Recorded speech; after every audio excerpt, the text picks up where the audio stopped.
All right, as promised, a little bit of a deeper dive into hybrid picking and incorporating it in your lead work. Kind of a beginner's course. I grew up doing hybrid picking. It was just something that I did. My background was in bluegrass, and I loved the way the banjo players used all their fingers. And I was a Chet fan and all that. But when I started playing more, shall we say, age-appropriate music for a teenager, I couldn't get rid of it. It was just part of what I do. It was too much of what I had become as a player. I started when I was 5, so it was ingrained.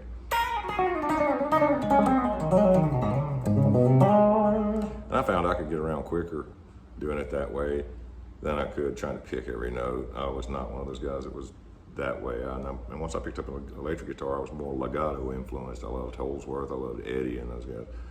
But as opposed to a country player who's going to be doing a lot of double stops.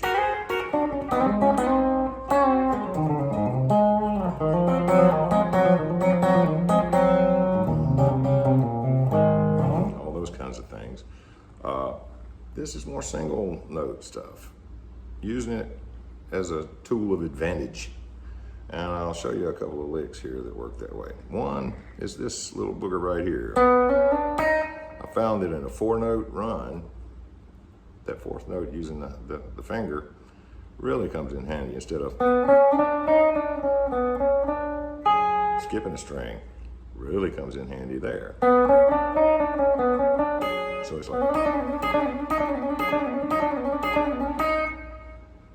show you that how that sounds a little bit more hyped up.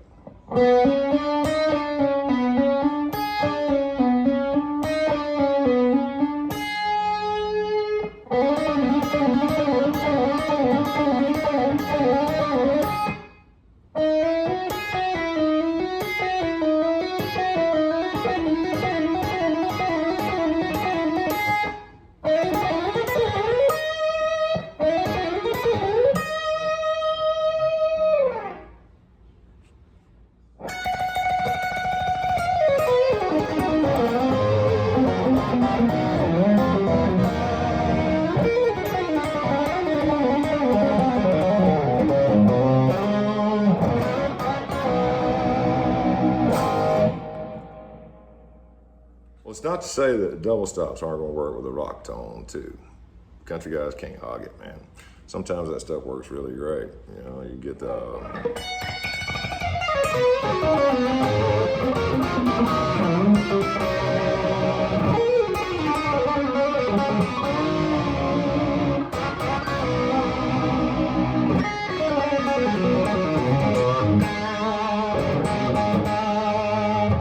I love that stuff. Give it a try. I know this is kind of a basic run at it, but that's what it's going to take, is you've got to get all that stuff. Timing is going to be, keep it in the pocket's going to be a bitch at first, you know?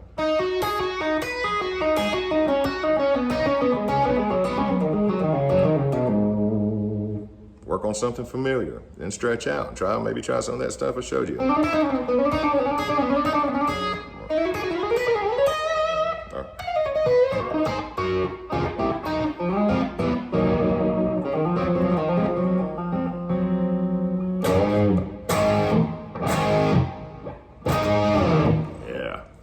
Give it a whirl. Best of luck with it, and we'll dive a little deeper next trip.